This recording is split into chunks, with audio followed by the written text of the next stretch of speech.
Vous savez, je reviens tout juste de Russie, de Saint-Pétersbourg, et je n'arrivais pas à croire la vitesse d'Internet là-bas. Je comprends que, par rapport aux vitesses auxquelles je suis habitué à Londres, c'était environ 2000 fois plus rapide. J'avais une longue vidéo, et il suffisait que je la touche. Et voilà. Dans ce contexte, la Russie est définitivement un pays asiatique. C'est tout ce que je peux dire. Et c'était partout. Je veux dire, ce n'était pas seulement dans mon hôtel, comme on pourrait le penser. C'était absolument partout. Je n'arrivais tout simplement pas à y croire. Et il y avait beaucoup d'Asiatiques, je suppose principalement des Chinois, bien que de nombreux Russes aient des traits asiatiques. Mais bref, et beaucoup de choses ont été dites sur la Chine aussi d'ailleurs, qui étaient toutes très élogieuses. Mais bon, je serais intéressé d'avoir ce programme, et si vous voulez discuter un peu de mes impressions pendant que j'y étais, je n'y suis resté que 2 jours en tout, donc c'était vraiment très bref.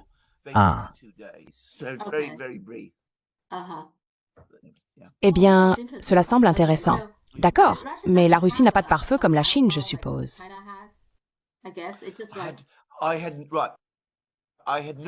Je l'avais pas fait, c'est vrai. Je n'ai eu aucune difficulté. Ils ont commencé à en développer un, mais ils sont plus... Donc je pouvais accéder à presque tout. Je pouvais accéder au Guardian, au New York Times, au Washington Post. Il y a certaines choses qui sont interdites, on ne peut pas y accéder. Il faut utiliser des VPN. Mais je n'y accède pas, je ne prends pas la peine de les consulter moi-même, donc j'ai pas été concerné. Mais on ne peut pas accéder à Twitter. Twitter est complètement bloqué. Facebook est complètement bloqué. Et un journal britannique que j'ai remarqué, le Daily Telegraph, est aussi bloqué. Le Daily Telegraph est un torchon génocidaire, donc je suis content qu'il le bloque en fait.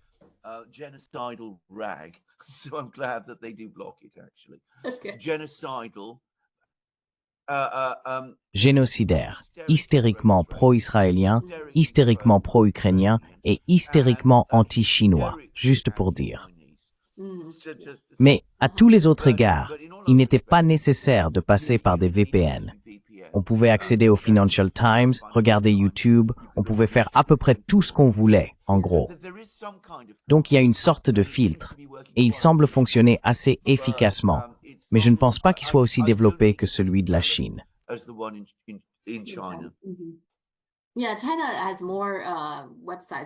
Oui, la Chine bloque plus de sites web. Oui, et oui, je peux tout à fait comprendre pourquoi, parce que pendant un certain temps, vraiment, la rhétorique sur la Chine était tout simplement scandaleuse. Vous savez, ils inventaient des histoires de génocide au Xinjiang. Je pense que cela a vraiment choqué beaucoup de gens, et Serpent, en particulier celle-là, je pense, a contrarié le gouvernement chinois. Maintenant, bien sûr, ils avaient déjà cette politique avant cela.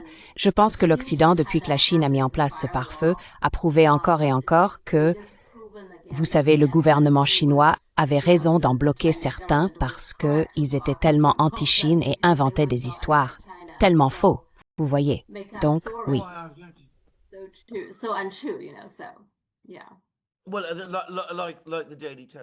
Eh bien, comme le Daily Telegraph. Le Daily Telegraph est extrême selon n'importe quel critère. Je veux dire, j'ai dit cela à ma femme de nombreuses fois.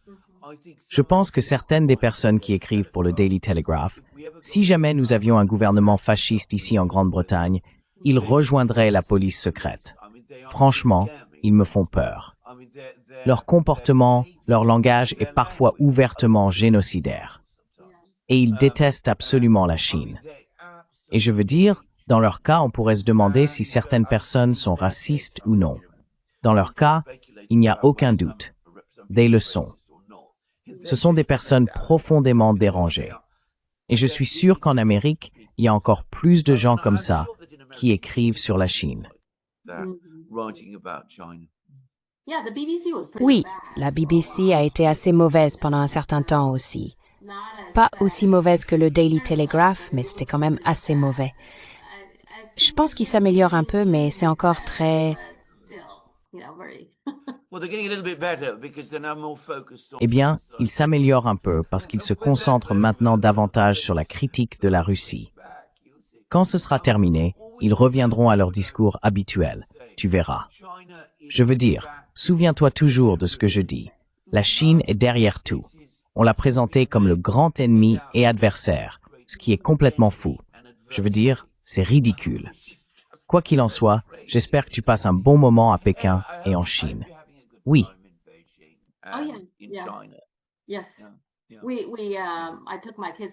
J'ai emmené mes enfants. Nous avons visité le palais d'été qui a été incendié. Je pense pas qu'ils y soient déjà allés, donc c'est un endroit assez intéressant. Ça m'a vraiment étonnée. J'y avais pas trop réfléchi avant, mais une fois sur place, je me suis rendu compte que parmi tous les jardins, celui-ci a en fait beaucoup d'influence européenne. Il a été conçu par un architecte italien, non?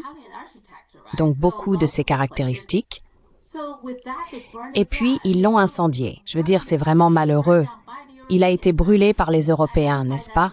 Je trouve ça c'est incroyable parce que sinon, aujourd'hui, en Chine, il y aurait ce très beau, très important jardin royal qui serait européen, vous voyez? Donc, c'est aussi un héritage européen. Oui.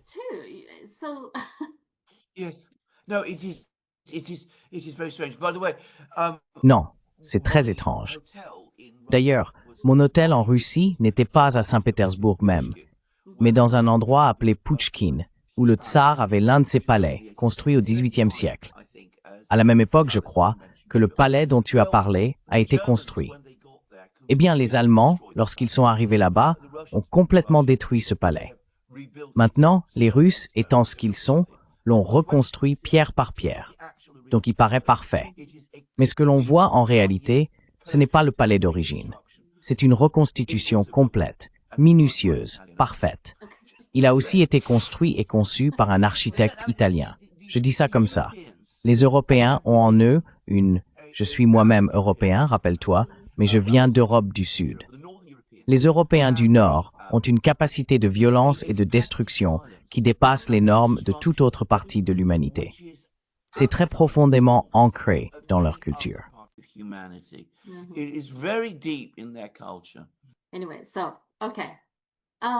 Bon, d'accord. Commençons par le budget de Trump. Il l'appelle le grand et magnifique projet de loi. Il a été adopté à la Chambre et va maintenant au Sénat. Et ce n'est pas une surprise. Il continue de trop dépenser. Je me souviens que tu m'as dit que Jeffrey Sachs en avait parlé, qu'il avait dit qu'à un moment ou un autre, le gouvernement américain continuerait à creuser le déficit budgétaire. Et c'est essentiellement ce que fait ce projet de loi. Selon le Bureau du budget du Congrès, qui est non partisan, ils estiment que cela ajoute encore 3,8 billions de dollars à la dette actuelle. La dette américaine actuelle s'élève à 36 billions de dollars, soit 124,3% du PIB américain, alors que 60% est considéré comme gérable. On a donc atteint un niveau qui n'est absolument plus gérable. Et puis le marché obligataire a aussi réagi. Il y a une faible demande pour les obligations américaines à 20 ans. Donc le Trésor doit augmenter le rendement des nouvelles obligations. Alors quel est ton avis sur ce grand et magnifique projet de loi? Oui.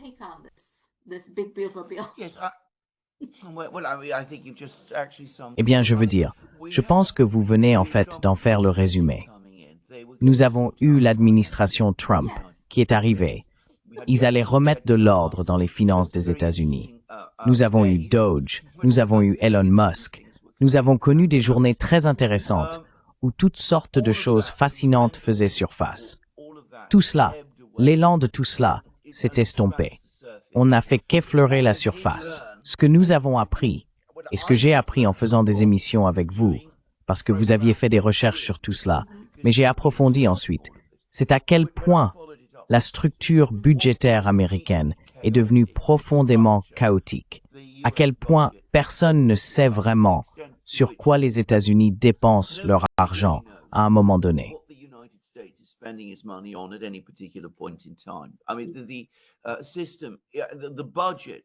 Je veux dire, le système, le budget, est complètement hors de contrôle aux États-Unis. Chaque président a ses propres objectifs et ses propres idées.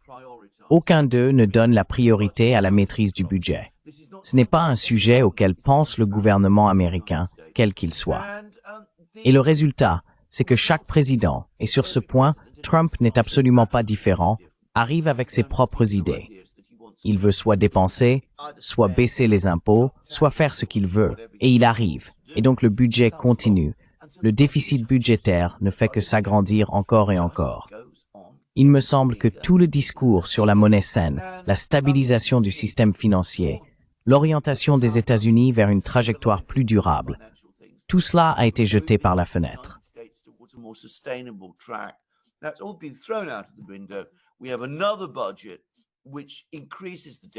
Nous avons un nouveau budget qui augmente encore le déficit. Tout cela se produit à un moment où l'on prétend que l'économie américaine n'est pas encore en récession. J'ai de très grands doutes à ce sujet, d'ailleurs. Je soupçonne que les États-Unis, l'économie réelle des États-Unis se contracte depuis longtemps, ce qui donne l'impression qu'elle est plus grande qu'elle ne l'est réellement. Ce qui donne l'illusion de la croissance, c'est la dépense publique, c'est-à-dire le déficit budgétaire. Donc le déficit budgétaire est énorme. La dette augmente.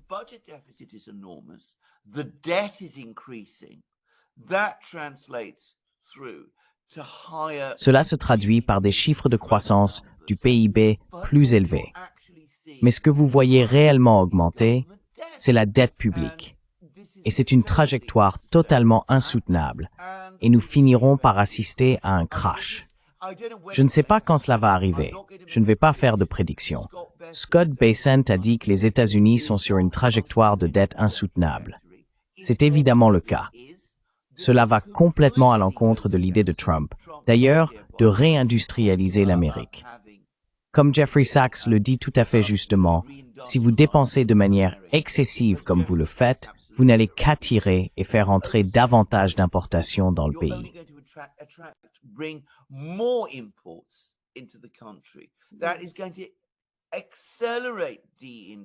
Cela va accélérer la désindustrialisation.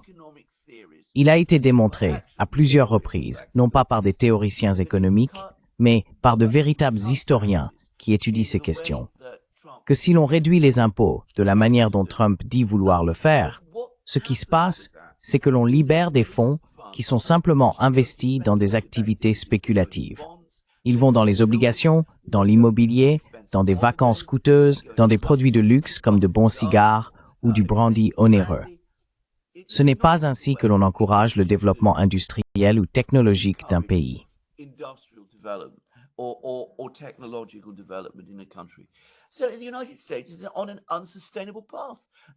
Donc, les États-Unis suivent une trajectoire insoutenable. Maintenant, je ne sais pas combien de temps cela peut durer. Je ne pense pas que quelqu'un le sache, car les États-Unis, en tant que détenteurs de la monnaie de réserve, occupent toujours une position très privilégiée par rapport au reste du monde. Mais je vais avancer ma propre hypothèse, à savoir que lorsque le moment de vérité arrivera, nous découvrirons que la véritable économie américaine, celle qui produit et échange des biens, est bien plus petite que ce que l'on imagine. C'est mon avis. Quand je dis bien plus petite, je veux dire, vous savez, qu'elle pourrait être un tiers ou la moitié de la taille que les gens pensent.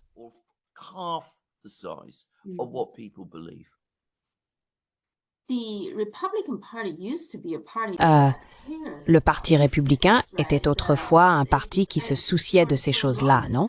Pendant très longtemps, c'était les démocrates qui aimaient mettre en place des programmes et dépenser. Et puis le Parti républicain arrivait, vous savez, pour freiner tout ça et parler de limitation des dépenses. Donc ça s'équilibrait plutôt bien. Qu'est-il arrivé au Parti républicain? Parce qu'en ce moment, vous savez, Donald Trump va probablement, et puis les républicains contrôlent à la fois la Chambre et le Sénat. Qu'est-il arrivé au Parti républicain?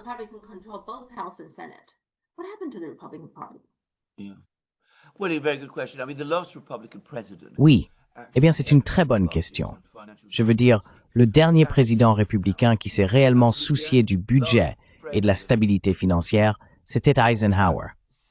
Je veux dire, c'était le dernier président à prendre cela au sérieux. Ensuite, bien sûr, Kennedy est devenu président, exactement comme vous l'avez dit, et Kennedy avait une perspective différente. Il a délibérément creusé le déficit parce qu'il était keynésien et entouré d'économistes keynésiens. Il a donc volontairement creusé le déficit afin d'accélérer la croissance de l'économie américaine. Et cela a fonctionné pendant un certain temps. Les années 1960 ont vu une forte augmentation de la croissance économique aux États-Unis par rapport à ce qui s'était passé dans les années 1950, mais au prix d'une inflation accumulée qui a explosé aux États-Unis dans les années 1970. Et pas seulement aux États-Unis, mais dans tout l'Occident. Nixon ne s'est jamais vraiment attaqué aux questions budgétaires. Il a essentiellement abordé cela uniquement sous l'angle de la politique monétaire.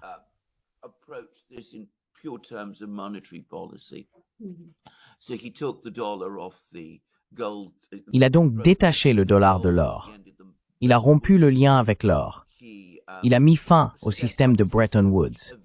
Il a mis en place le système qui a fini par évoluer vers celui que nous connaissons aujourd'hui, dans lequel les États-Unis dépensent au-delà de leurs moyens, mais peuvent se le permettre grâce au flux d'investissements venus du monde entier. Le système du dollar, si vous voulez. Mais il n'est pas allé aussi loin que ce qui a été fait par la suite. Puis Ronald Reagan est arrivé, avec toutes sortes de théories économiques étranges sur les courbes de l'affaire et tout cela. Et il a affirmé que la façon de dynamiser l'économie américaine était de baisser les impôts. Et le Parti républicain est resté attaché à cette idée depuis lors.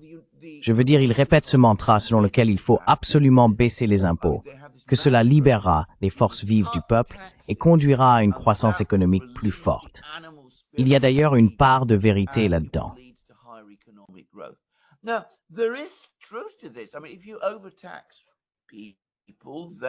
Je veux dire, si vous surtaxez les gens, il est évident que ça décourage effectivement les gens d'investir et de créer des entreprises. Je le vis moi-même en Grande-Bretagne. Je vois comment ça fonctionne ici. Donc à un certain niveau, c'est effectivement vrai. Mais il est discutable que ce fut la situation aux États-Unis dans les années 1980, lorsque Reagan est arrivé et a commencé à faire cela. À mon avis, dans les années 1980, lorsque Reagan, qui a eu du succès politiquement, a adopté ce type de politique, et lorsque le Parti républicain l'a pleinement adopté, baisser les impôts, se concentrer sur la croissance des prix des actifs, ce qui, soit dit en passant, est une forme d'inflation. Which is, by the way, a form of inflation. To make, if house prices and stock prices increase, les prix de l'immobilier et des actions augmentent, mais la production réelle des entreprises n'augmente pas ou ne croît pas. Ce n'est pas une forme d'inflation classique, c'est une inflation des prix des actifs. Mais comme ce sont les riches qui détiennent ces actifs, qui en sont propriétaires, ils s'enrichissent par rapport aux personnes plus pauvres. Ils en sont donc très satisfaits, car ils regardent leur patrimoine net et voient qu'il ne cesse de croître. Bien sûr, les autres personnes dans l'économie, les plus pauvres, sont continuellement laissées pour compte. Mais c'est le modèle économique que les États-Unis ont adopté dans les années 1980. Depuis, chaque président a poursuivi cette politique. Clinton, pendant un court moment, a semblé équilibrer le budget.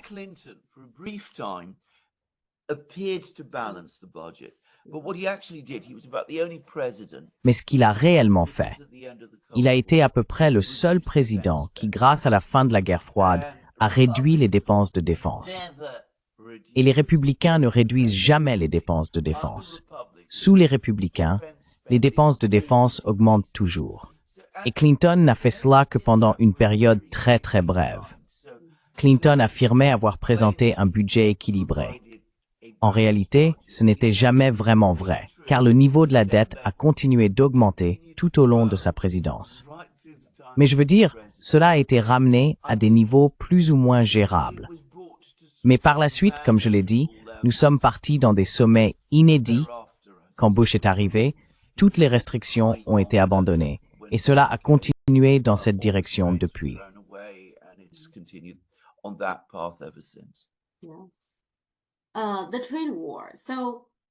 La guerre commerciale. C'est très typique des États-Unis. Presque immédiatement après avoir publié cette déclaration conjointe avec la Chine annonçant une pause, Le département du commerce américain a publié le 12 mai, je pense que c'était le même jour, des directives avertissant les entreprises que l'utilisation de puces IA de Huawei, n'importe où dans le monde, constitue une violation des contrôles à l'exportation américains. Bien sûr, la Chine a été très en colère à ce sujet. La Chine a réagi avec sa propre annonce, déclarant qu'elle utiliserait sa loi anti-sanctions si l'interdiction américaine sur les puces Huawei était appliquée et avertissant les entreprises venues aux États-Unis de ne pas faire affaire avec la Chine.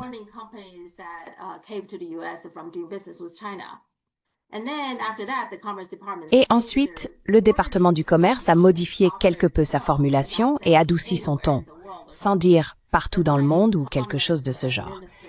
Mais le ministère chinois du commerce a déclaré que, malgré l'ajustement de la formulation, les mesures discriminatoires et la nature de distorsion du marché de la directive elle-même demeuraient inchangées.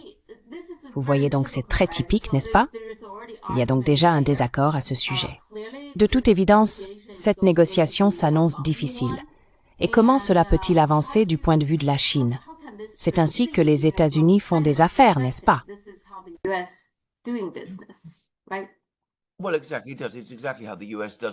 Eh bien, exactement. C'est exactement comme cela que les États-Unis font des affaires. Je veux dire une partie de la bureaucratie. Et je pense qu'en général, Donald Trump impose ses droits de douane de 145% sur la Chine, qui nous détruisent à l'échelle mondiale. Nous achetons des produits chinois. Ils ont en fait augmenté leurs achats de produits chinois en avril, compensant la Chine pour les pertes des exportations américaines vers la Chine. Maintenant, bien sûr, dire les choses ainsi donne l'impression que les dégâts subis par la Chine ont été moindres qu'ils ne l'ont peut-être été. Car évidemment, il y a certains exportateurs, beaucoup d'exportateurs je suppose, qui privilégient les exportations vers les États-Unis. Et ils ont dû subir un choc en avril. Mais on peut voir qu'au final, les chiffres économiques ne sont pas ceux que les États-Unis imaginent. Alors que, je veux dire, je lisais il y a seulement quelques jours dans le Financial Times que les restrictions chinoises sur les exportations de terres rares commencent maintenant à avoir un impact sur les chaînes d'approvisionnement.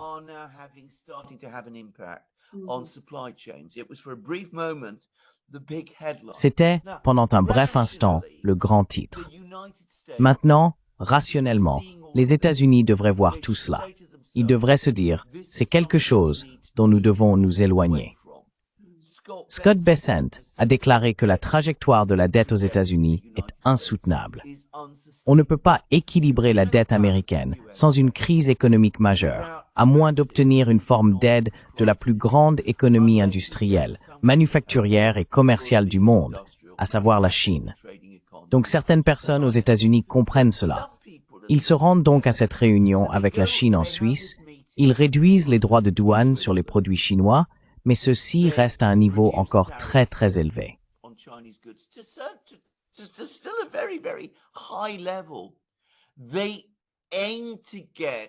Ils cherchent à vendre à nouveau leurs produits en Chine, des produits américains vendus à nouveau en Chine, vous savez, des produits pétroliers, des avions. Je comprends que Boeing a été particulièrement choqué d'être empêché de vendre des avions à la Chine. C'était une préoccupation majeure. Donc ils ont déjà commencé à relancer cela. Mais au fond, les États-Unis n'ont pas changé leurs priorités géopolitiques. On voit donc que les attaques contre la Chine continuent. C'est exactement la même chose que ce qui se passe avec Taïwan. Les dirigeants américains viennent sans cesse dire à la Chine « Nous sommes pleinement engagés en faveur de la politique d'une seule Chine. Nous respecterons la politique d'une seule Chine. » Et puis, comme Xi Jinping l'a dit à Joe Biden, vous me dites une chose, puis votre administration fait autre chose. Et on voit que ce schéma se répète.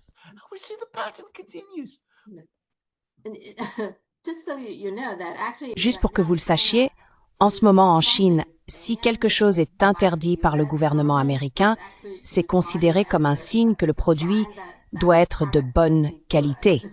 Donc les puces d'IA de Huawei doivent être vraiment performantes pour que les États-Unis les interdisent. Je trouve en général que les États-Unis ont besoin d'une politique économique stable. Je pense que c'est tellement chaotique, non? Quand Trump est arrivé, c'était une bonne chose qu'ils aient fait beaucoup d'efforts pour économiser de l'argent et supprimer certaines choses. Ils appellent ça le gaspillage, la fraude et les abus, n'est-ce pas? Ils voulaient réduire tout cela. C'est bien. Mais ils ont aussi créé beaucoup de chaos. Mais tout cela, il semble, n'a servi à rien si l'on regarde le budget aujourd'hui. D'accord? Donc c'est très chaotique. Et la politique commerciale, vous savez, les droits de douane, c'est très chaotique. Je pense que Trump, en tant qu'homme d'affaires, doit comprendre que quoi que l'on fasse, le marché en général, je ne parle pas seulement de la bourse, mais de n'importe quel marché, aimerait avoir quelque chose de stable. Sinon, il est très difficile de faire des affaires, n'est-ce pas?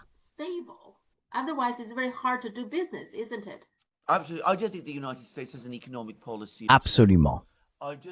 Je ne pense pas que les États-Unis aient une politique économique, en tout cas pas du tout. Je ne pense pas qu'ils aient eu une politique économique depuis longtemps. Je pense qu'ils ont une politique étrangère et une politique géopolitique très agressive. Je pense qu'ils sont obsédés par l'idée d'étendre leur pouvoir à travers le monde. Je pense qu'il y a une sorte de politique de défense qui est effectivement très, très chaotique. Et je pense que ce qui se passe aux États-Unis, c'est que d'énormes sommes d'argent sont dépensées. Certaines pour le système de sécurité sociale, qui, à mon avis, est globalement une bonne chose et constitue un stabilisateur important.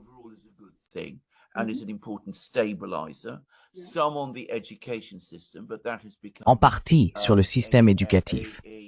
Mais cela est devenu un terrain de guerre idéologique entre les factions politiques américaines. Mais surtout, ou du moins une grande partie de ce que les États-Unis dépensent actuellement, ce sont essentiellement des paiements à des groupes clients. Vraiment. Je veux dire, vous subventionnez telle industrie, vous parlez de créer des usines qui vont fabriquer des puces. Mais en réalité, vous ne construisez aucune usine qui fabrique des puces. À la place, vous versez d'importantes sommes d'argent à des personnes qui, au final, sont vos donateurs et vos soutiens. Et une partie de cet argent est ensuite recyclée et finit par vous financer.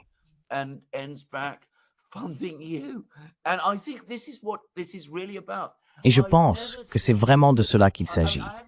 Je n'ai jamais vu, enfin je n'ai pas vu, je veux dire, depuis les années 1980, depuis Reagan, et j'ai été très très critique envers lui, et je le suis toujours.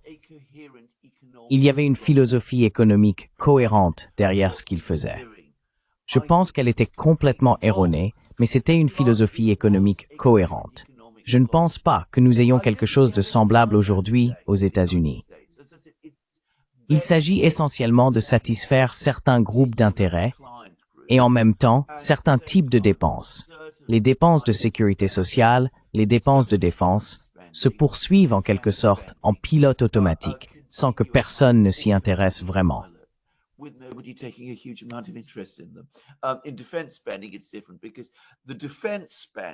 En matière de dépenses de défense, c'est différent parce que ces dépenses font aussi partie, en fin de compte, du système de paiement à certains groupes de clients. En un mot, ce que les États-Unis ont, c'est pas une politique économique, c'est une politique de clientélisme. Il s'agit de clientélisme. La Chine est complètement différente. La Chine a bel et bien des politiques économiques. On peut le constater. Ils n'ont pas seulement des politiques économiques au pluriel, mais au sein de ces politiques économiques, ils ont des politiques industrielles, des politiques de fabrication, des politiques pour la construction de logements, de chemins de fer, d'infrastructures. Il existe tout un réseau de politiques qui s'entremêlent.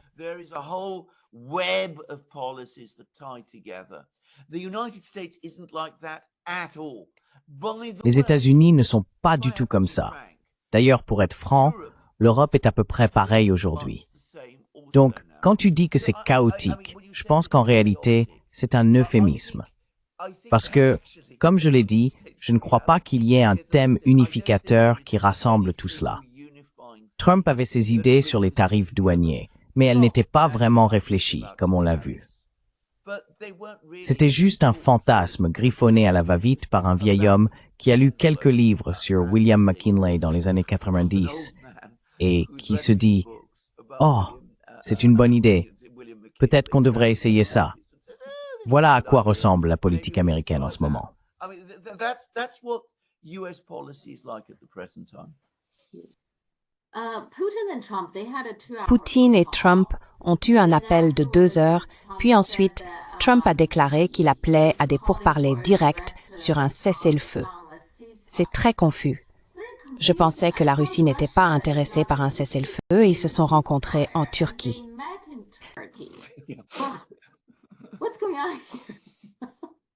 Que se passe-t-il ici? Toute cette affaire devient de plus en plus folle chaque jour. Je veux dire, c'est vraiment le cas. Je pense que l'élément clé à comprendre ici, c'est que les États-Unis ont un levier d'influence très limité sur la Russie. Ils ne veulent pas l'admettre, mais c'est la réalité. Ils ne peuvent pas changer la trajectoire de la guerre. Les Russes continuent d'avancer chaque jour. Nous recevons de plus en plus de rapports indiquant que l'armée ukrainienne est en difficulté croissante. Elle perd de plus en plus de territoire. Nous sommes désormais très proches de la perte de villes importantes dans l'est de l'Ukraine. Et lorsque cela arrivera, d'ailleurs, il est probable que la dynamique de la guerre commencera à changer.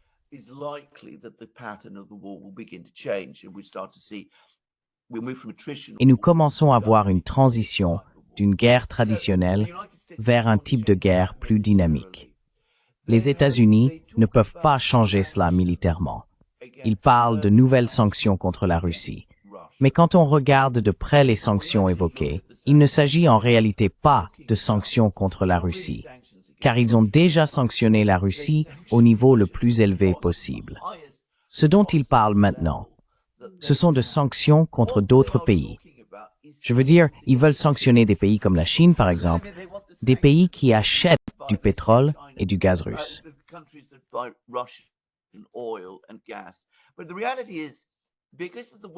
Mais la réalité, c'est que, en raison du fonctionnement du système pétrolier et gazier, tout le monde, à un certain niveau, qui achète du pétrole sur les marchés internationaux, va, à un moment donné, finir par acheter du pétrole russe, parce que c'est ainsi que fonctionne l'industrie pétrolière. Je veux dire, je sais un peu de quoi je parle parce que j'ai déjà travaillé dans le secteur maritime. Alors, allez-vous vraiment commencer à imposer des droits de douane de 500% à tout le monde? Au final, ce dont il parle, c'est d'imposer des droits de douane de 500% à la Chine, parce que la Chine est publiquement le plus grand importateur de pétrole russe. Donc en réalité, cela revient à relancer la guerre économique contre la Chine, encore une fois.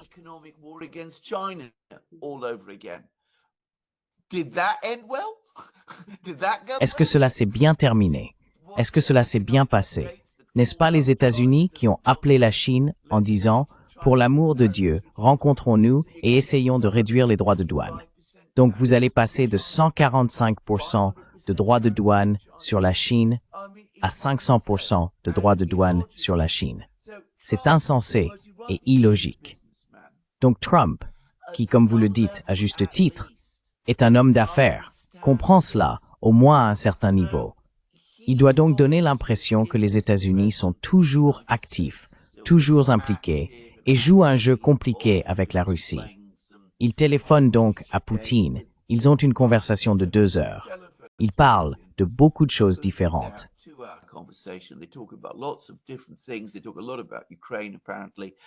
Ils parlent beaucoup de l'Ukraine, apparemment. Poutine aime faire la leçon aux gens. Ça peut être assez lassant, mais bon, il le fait. Donc il ne fait aucun doute qu'il a beaucoup sermonné Trump. Et nous nous retrouvons donc dans une situation où il doit y avoir des discussions directes entre les Russes et les Ukrainiens. Ce qui, comme nous l'avons déjà dit, est en réalité une grande victoire pour les Russes, car ils ont toujours demandé des discussions directes avec les Ukrainiens. Mais Trump ne peut pas admettre que c'est tout ce qui se passe et que les Russes n'acceptent pas de cesser le feu.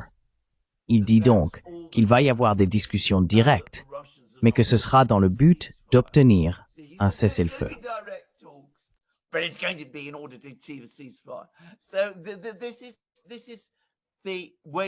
Voilà comment procèdent les Américains.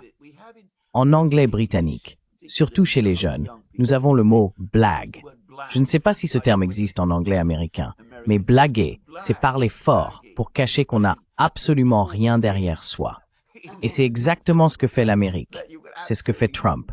Il blague. Il laisse entendre qu'il a accompli une grande avancée, alors qu'en réalité, il n'a absolument rien obtenu. Il n'arrive pas du tout à faire bouger les Russes sur leur position.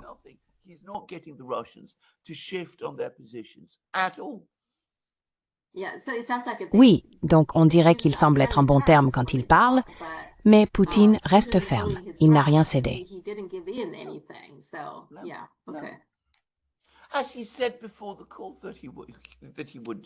Comme il l'a dit avant l'appel, c'est ce qu'il ferait. Quoi qu'il en soit, Poutine a toujours été d'une clarté constante quant à ses intentions et à ses exigences en Ukraine. C'est simplement que les gens en Occident ne veulent pas entendre cela.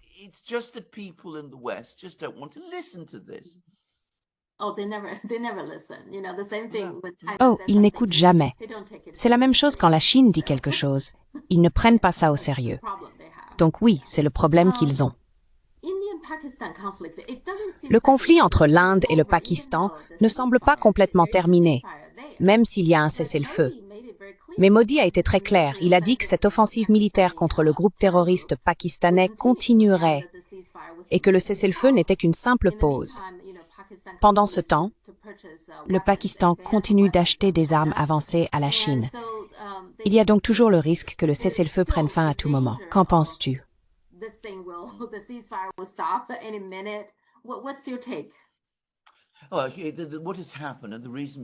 Eh bien, ce qui s'est passé, et la raison derrière tout cela, c'est que l'Inde a été humiliée par cet échange. Et je pense que c'est quelque chose que l'Inde doit affronter. Parce que Modi, à mon avis, a très imprudemment lancé toute cette opération militaire dans une précipitation extrême, sans réelle préparation diplomatique. L'armée indienne n'était pas organisée pour mener à bien cette opération. Il s'est avéré que leurs avions de chasse français, extrêmement coûteux, n'étaient pas aussi performants qu'ils le pensaient, et l'opération militaire ne s'est pas du tout bien déroulée. Il a donc fallu un cessez-le-feu, et les Indiens sont furieux à ce sujet, parce qu'ils n'ont atteint aucun de leurs objectifs. Ils sont aussi très en colère contre les Américains, car ces derniers affirment partout que c'est eux qui ont négocié le cessez-le-feu.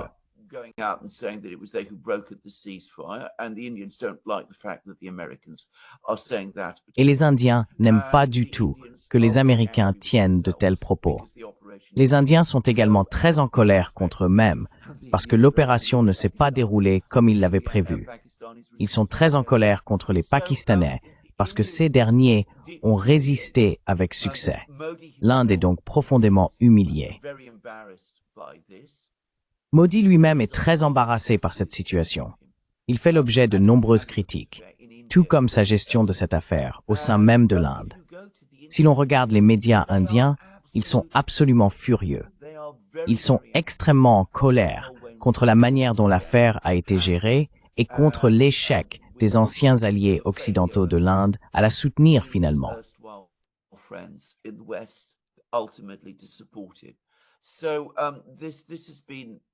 C'est donc un coup dur pour l'Inde.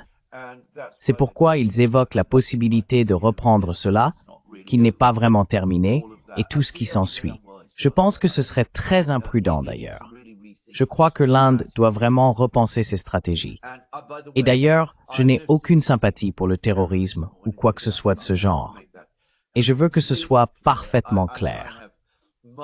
J'ai beaucoup de compréhension pour la position indienne, et le Pakistan a un passé de soutien à des groupes violents.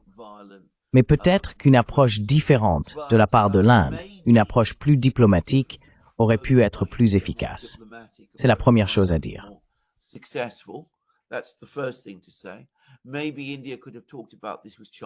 Peut-être que l'Inde aurait pu discuter de cela avec la Chine et dire à la Chine, « Écoutez, est-ce vraiment acceptable que le Pakistan héberge de tels groupes? Vous savez ce que sont les terroristes islamistes. Vous avez dû faire face à eux dans votre propre pays. Pourquoi pensez-vous que ce serait plus facile pour nous de les affronter dans le nôtre? Ne devriez-vous pas dire à vos amis au Pakistan d'essayer de maîtriser ces gens-là? Cela aurait pu fonctionner. Je pense même que cela aurait probablement marché, car j'ai l'impression que la Chine souhaite améliorer ses relations avec l'Inde en ce moment précis. Mais l'Inde n'a rien fait de tout cela. Ils se sont précipités dans une action militaire et cela ne leur a pas réussi.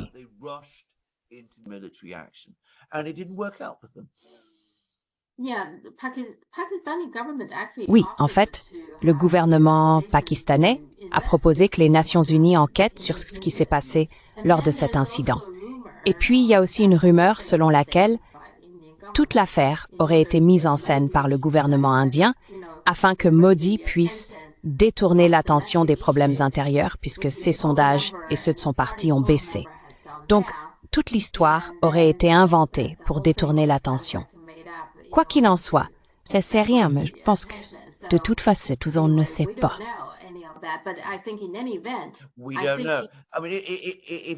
Je veux dire, si c'était vrai, cela aurait été un acte de pur et extrême cynisme. Et pas seulement cela, mais bien sûr, cela s'est retourné contre eux. Comme ce genre de stratégie trop compliquée a d'ailleurs tendance à le faire. Mais je t'ai interrompu.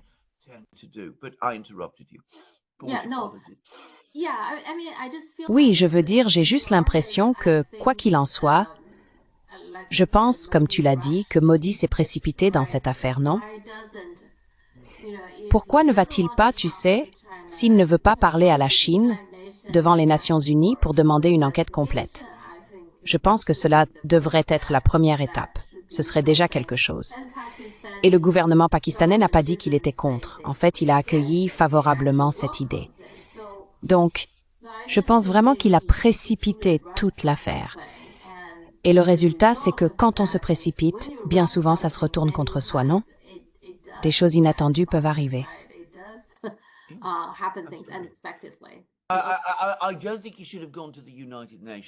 Je ne pense pas qu'il aurait dû aller aux Nations Unies, d'ailleurs, parce que cela aurait impliqué les Américains, les Britanniques et tous ces gens-là. Cela aurait été compliqué. Ce qu'il aurait dû faire, à mon avis, c'est évidemment les Pakistanais faisaient ces propositions, mais Modi aurait dû chercher à résoudre ce problème par le biais des BRICS. Il y a un pays dans les BRICS, la Russie, qui est très amie et souhaite soutenir l'Inde. Il y a un autre pays, la Chine, qui est très puissant. Les Indiens ont une relation difficile avec la Chine, davantage à cause de leur propre ressenti historique à ce sujet, mais la Chine pourrait aussi être utile. La Chine a intérêt à faire réussir les BRICS, l'Inde aussi, la Russie également.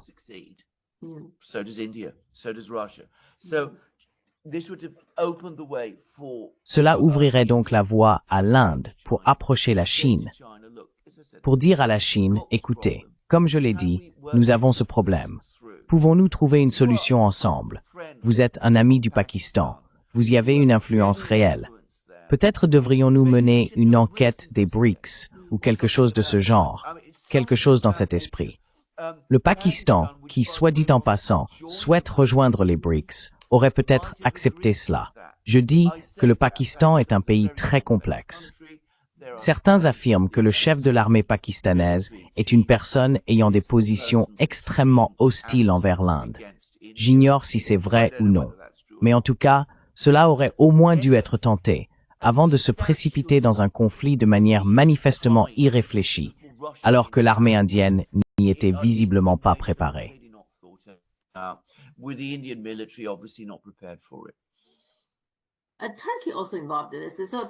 La Turquie est également impliquée dans cette affaire.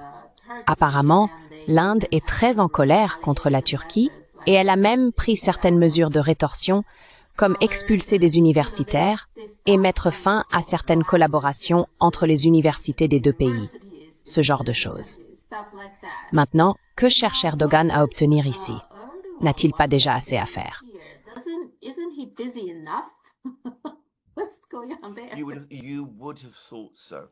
On pourrait le penser. Erdogan tient absolument à se présenter comme le leader de l'islam sunnite. Il s'implique constamment avec tous ces groupes, vraiment peu recommandables en Inde, contre l'Inde, et aussi contre la Chine d'ailleurs. Il joue un jeu qui dépasse largement la puissance de la Turquie, si je puis dire. Et au final, cela accumule des problèmes pour la Turquie. Personnellement, Je suis convaincu que l'aventure syrienne va se terminer de façon désastreuse pour la Turquie. Cela implique la Turquie dans les affaires syriennes, d'une manière que, selon moi, la Turquie trouvera impossible à contrôler sur le long terme. Déjà, ils sont obligés d'apporter une aide économique à la Syrie, ce qui pèse sur une économie turque déjà sous tension. Je pense donc qu'il s'agit d'une politique étrangère totalement mal conçue.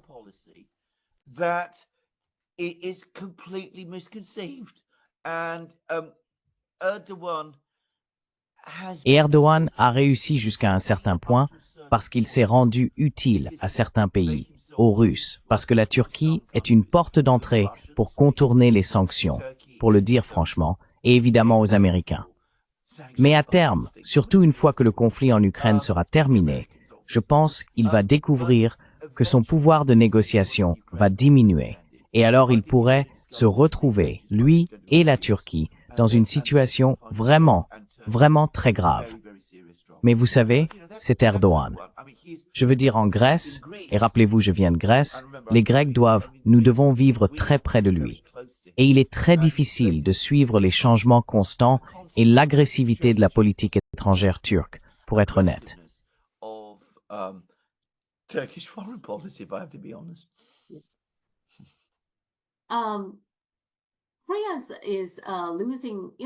La France perd de l'influence, continue de perdre de l'influence en Afrique, n'est-ce pas? Donc, le Burkina Faso a un dirigeant, Ibrahim Traoré, qui a attiré beaucoup d'attention lorsqu'il est arrivé au pouvoir. Il est effectivement arrivé au pouvoir par un coup d'État en 2022, mais depuis, son gouvernement a pris ses distances avec les Français. À la place, ils ont mis en place une alliance avec la Russie qui comprenait le déploiement d'une brigade paramilitaire russe. Ils ont également adopté des politiques économiques de gauche, comme la création d'entreprises publiques pour garder leurs ressources dans le pays et essayer au moins de contrôler eux-mêmes ces ressources. Je me demande donc si cela fait partie des raisons pour lesquelles les Français détestent la Russie et veulent aussi que la guerre en Ukraine continue. Qu'en penses-tu?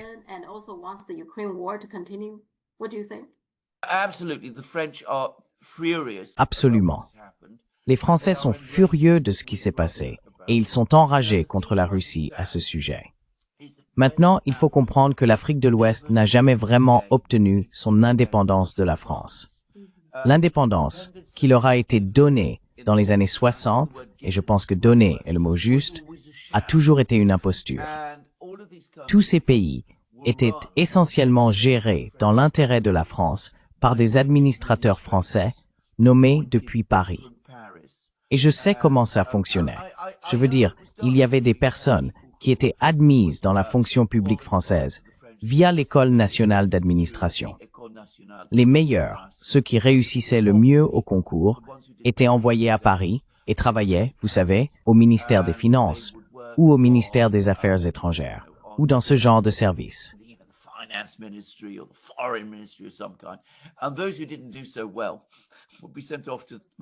Et ceux qui ne réussissaient pas aussi bien étaient envoyés en Afrique de l'Ouest pour y diriger les affaires.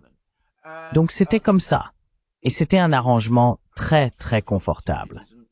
Il faut aussi dire que cela a créé d'énormes opportunités d'enrichissement financier. Les économies de ces pays continuaient à fonctionner au profit de la France, essentiellement comme des économies extractives, fournissant, par exemple, du cacao à la France pour fabriquer du chocolat et autres produits de ce genre. Puis, ces coups d'État ont commencé à se produire. Ce n'est d'ailleurs pas seulement la Russie, c'est parce qu'il y a un changement en Afrique. Les Africains sont devenus beaucoup plus confiants au cours des 20 dernières années, car l'empreinte de la Chine en Afrique s'est accrue.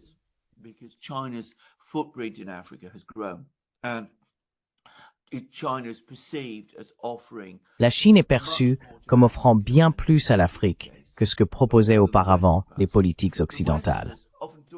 Les Occidentaux parlent souvent de vouloir mettre fin à la pauvreté en Afrique, mais en réalité, ils ne veulent jamais vraiment y mettre fin. Ils peuvent organiser des sommets à ce sujet, mais d'une certaine manière, maintenir l'Afrique dans la pauvreté sert leurs intérêts. Et cela sert aussi les intérêts des ONG censées aller éradiquer la pauvreté en Afrique. Si la pauvreté en Afrique disparaissait, toutes ces ONG n'auraient plus de raison d'exister. On voit donc bien comment tout cela fonctionne. Quoi qu'il en soit, je me souviens avoir entendu un dirigeant africain dire qu'il avait obtenu plus en 20 minutes d'entretien avec Xi Jinping dans un ascenseur lors d'une conférence qu'en plusieurs semaines de discussions avec des responsables occidentaux. Voilà tout.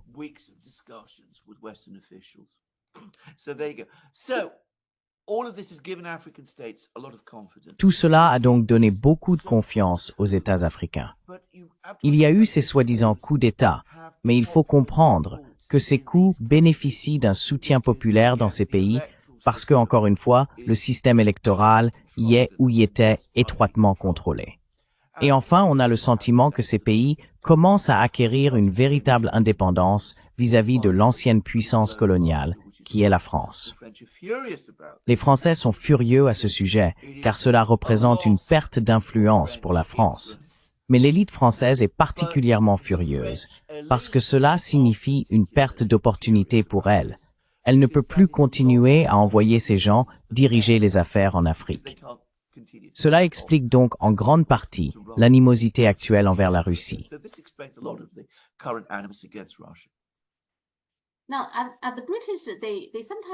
Parfois, les Britanniques aiment taquiner les Français.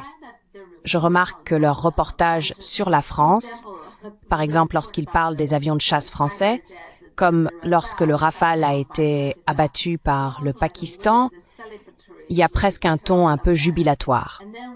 Et puis quand ils parlent de cette personne, ils n'utilisent pas des mots comme terroriste ou dictateur. Ils sont plus positifs, même s'il est arrivé au pouvoir par un coup d'État. Est-ce que c'est une façon pour Britanniques de troller les Français parfois?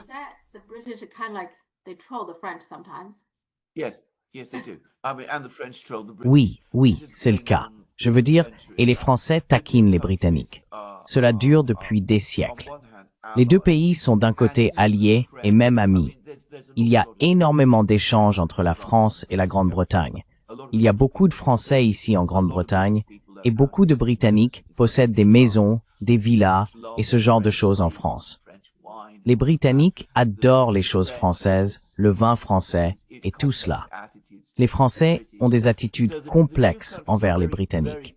Donc les deux pays sont très très proches. Mais en même temps, il y a une sorte de rivalité qui à un certain niveau leur plaît à tous les deux. Ils en rient même. Il y avait d'ailleurs une blague célèbre.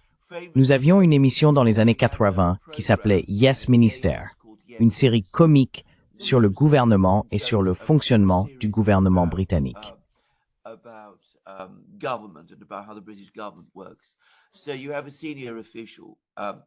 Donc, vous avez un haut fonctionnaire qui parle au ministre du fait que la Grande-Bretagne possède des armes nucléaires. Et le ministre dit, « Eh bien, vous savez, je me demande si nous avons vraiment besoin d'armes nucléaires. Ce n'est pas comme si les Russes allaient vraiment nous attaquer. » Qui parle des Russes? Il ne s'agit pas du tout des Russes. Il s'agit des Français. Il dit les Français? Oui, eh bien, nous savons que les Français ont des armes nucléaires. Donc nous devons en avoir aussi. Parce que vous savez, nous venons de passer quelques décennies d'amitié. Mais il y a eu des centaines d'années de conflits avant cela. Et nous ne pouvons pas être sans armes nucléaires si les Français en ont. Donc, comme je l'ai dit, il y a aussi un certain niveau d'humour là-dedans. Mais vous avez tout à fait raison. Je veux dire, les deux pays adorent se taquiner mutuellement.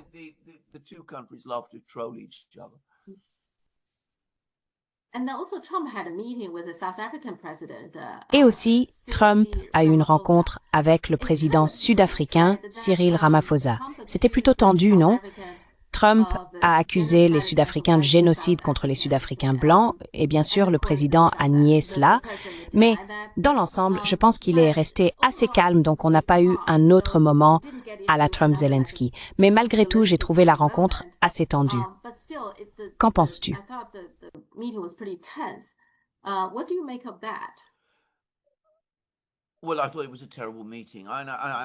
Eh bien, j'ai trouvé que c'était une réunion épouvantable. Et toute la responsabilité ici incombe entièrement à Trump. Je veux dire, s'il pense cela, si c'est ce qu'il croit, alors il ne devrait absolument pas recevoir le président de l'Afrique du Sud. Inviter le président sud-africain aux États-Unis, organiser cette rencontre avec lui dans le bureau ovale, puis déclarer publiquement, l'humilier ou tenter de l'humilier de cette manière. C'était absolument scandaleux et d'une grossièreté diplomatique inouïe. Et les Sud-Africains doivent bouillir de colère à ce sujet. Donc, les relations entre les États-Unis et l'Afrique du Sud auront été endommagées à la suite de cela.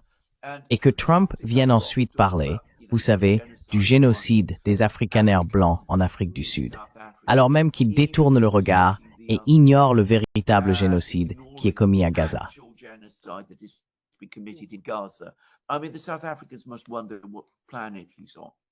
Je veux dire, les Sud-Africains doivent se demander sur quelle planète il vit.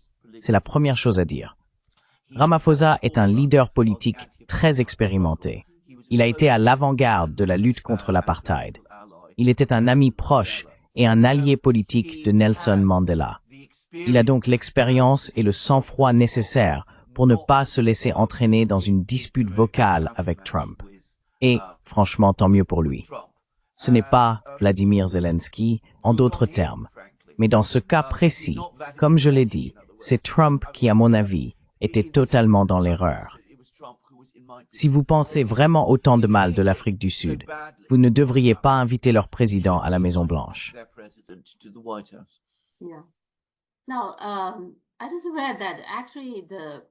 Je viens de lire, en fait, pour une raison ou une autre, que l'Afrique du Sud, enfin, tu sais, la mafia PayPal a beaucoup de liens avec l'Afrique du Sud. Bien sûr, Elon Musk vient d'Afrique du Sud, mais ce n'est pas seulement lui. Peter Thiel lui-même est né en Allemagne, mais il a été éduqué en Afrique du Sud, au moins en partie, dans les années 70, à l'époque de l'apartheid. Et puis David Sachs, il est né au Cap et a grandi en Afrique du Sud. Un autre, c'est leur ancien directeur financier, je crois, Roloff Botha. Il était le petit-fils du dernier ministre des Affaires étrangères du régime d'apartheid, Pik Botha. Donc il y a beaucoup de liens, et toutes ces personnes sont très proches de Trump. Je me demande donc si cela l'a influencé négativement, parce qu'il y a clairement une tension en Afrique du Sud entre les fermiers blancs et le gouvernement pour des raisons historiques. On n'a pas besoin de rentrer dans les détails, mais il y a clairement une tension.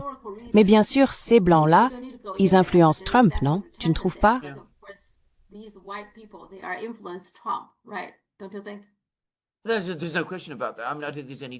Il n'y a aucun doute là-dessus. Je veux dire, je ne pense pas qu'il y ait le moindre doute à ce sujet. De toute évidence, c'est le cas. Il existe un lobby très très puissant. Et vous avez cité bon nombre des personnes clés qui ont joué un rôle important à ce sujet au sein de la Maison-Blanche et de l'administration. Puis-je dire qu'en fait, cela ne me dérange pas? Je veux dire, vous savez, je ne suis pas certain que cela serve nécessairement les intérêts américains. Mais je comprends que des personnes ayant des liens avec un pays particulier puissent se sentir très concernées par ce qui s'y passe et puissent s'en plaindre.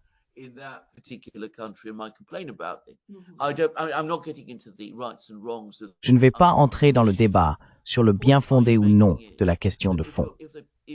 Ce que je veux dire, c'est que si vous ressentez cela à propos de ce pays, vous ne devriez pas inviter ce président à la Maison-Blanche. Je pense que c'était, et si vous l'invitez à la Maison-Blanche, vous devez le traiter de manière respectueuse et appropriée. Si vous voulez adopter un ton ferme en privé, faites-le, bien sûr. Mais même dans ces circonstances, il me semble inapproprié de chercher à humilier quelqu'un. Je suis absolument certain que Xi Jinping n'aurait jamais agi de cette façon. Pour moi, c'est tout simplement inimaginable qu'il l'aurait fait.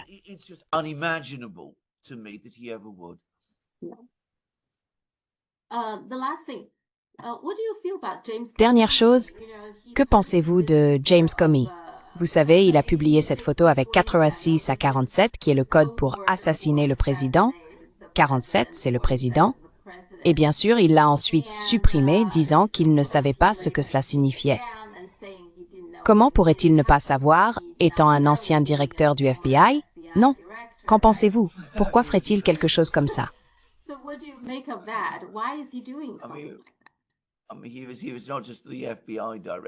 Je veux dire, il n'était pas seulement le directeur du FBI, mais aussi un haut responsable du ministère de la Justice. Il a travaillé avec Robert Mueller. L'idée qu'il ne sache pas ce qu'il fait est tout simplement absurde. Vraiment, c'est le cas. Il y a maintenant cette querelle amère entre Comey et Trump qui a toujours existé. Et sur ce point, je suis entièrement du côté de Trump. Comey s'est très mal comporté. Il a essayé de faire chanter Trump en utilisant le dossier Steele. Il espionnait Trump de son propre aveu, sans aucun fondement pour le faire. Trump a fait tout son possible, alors que Comey était encore directeur du FBI, pour établir une bonne relation avec lui. Et Comey s'est comporté comme nous le savons tous. Et après le limogeage de Comey, il a manœuvré pour que Robert Mueller soit nommé procureur spécial, ce qu'il a réussi à faire.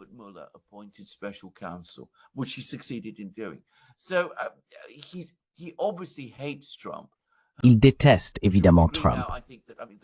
À un certain point, je pense que cette haine a évolué et acquis sa propre raison d'être, si l'on veut. Je veux dire, il n'y a plus vraiment de raison derrière tout cela. Elle existe simplement pour elle-même. Et c'est là que l'on voit jusqu'où James Comey est prêt à aller. Il y a une citation célèbre, je dis célèbre, mais je n'ai jamais réussi à savoir qui l'a réellement dite. On m'a suggéré qu'elle pourrait venir de la Bible chrétienne.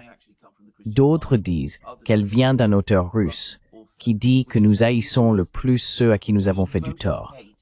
Et je pense que dans le cas de Comey, on voit bien comment cela se manifeste.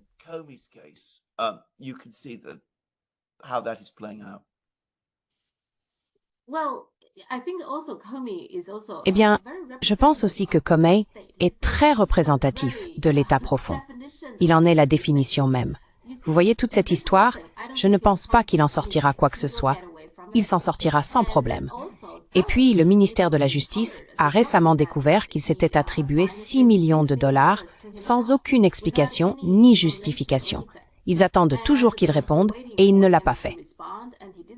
Et il ne remboursera jamais ces 6 millions de dollars. Donc il a fait tout ça, des choses terribles.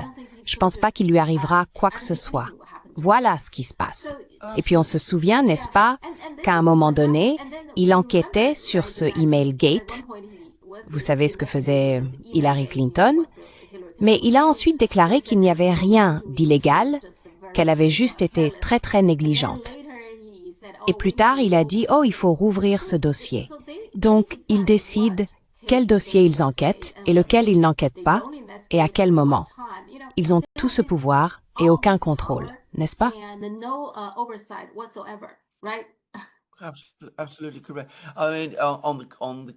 Absolument exact. Je veux dire, concernant l'affaire Clinton, il y a la personne qui surveille le comportement, qui est en quelque sorte le contrôleur du FBI, un homme très respectable nommé Horowitz, qui a examiné tout cela et a rédigé 2 rapports. Et il a effectivement démontré comment Comey a complètement ignoré toute procédure régulière dans toute l'affaire Clinton et s'est comporté de manière absolument scandaleuse. Et encore une fois, rien ne semble jamais avoir été fait à ce sujet. Et vous avez tout à fait raison. Je veux dire, Comey fera ce genre de choses.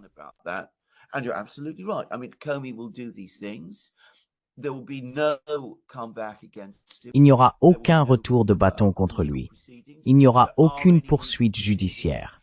S'il y a des poursuites, il se retrouvera devant un juge compréhensif qui l'acquittera. Et il continuera d'être invité sur les plateaux télé. Il continuera d'être payé pour cela. Il pourra toujours faire des conférences. Il pourra toujours se présenter comme la victime. Vous avez tout à fait raison. Il bénéficie d'une impunité totale. Et cela, malheureusement, en dit long sur la corruption qui existe aujourd'hui aux États-Unis.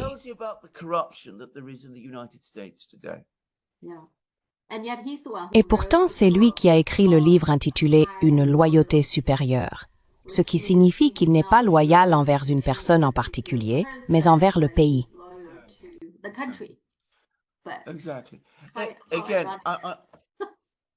Exactement. Encore une fois, je pense qu'il est peut-être utile pour les gens en Chine de comprendre cela et de comprendre la nature du pays qui cherche désormais à devenir l'ennemi et l'adversaire de la Chine. Imaginez une situation similaire en Chine, où un responsable se comporte comme James Comey.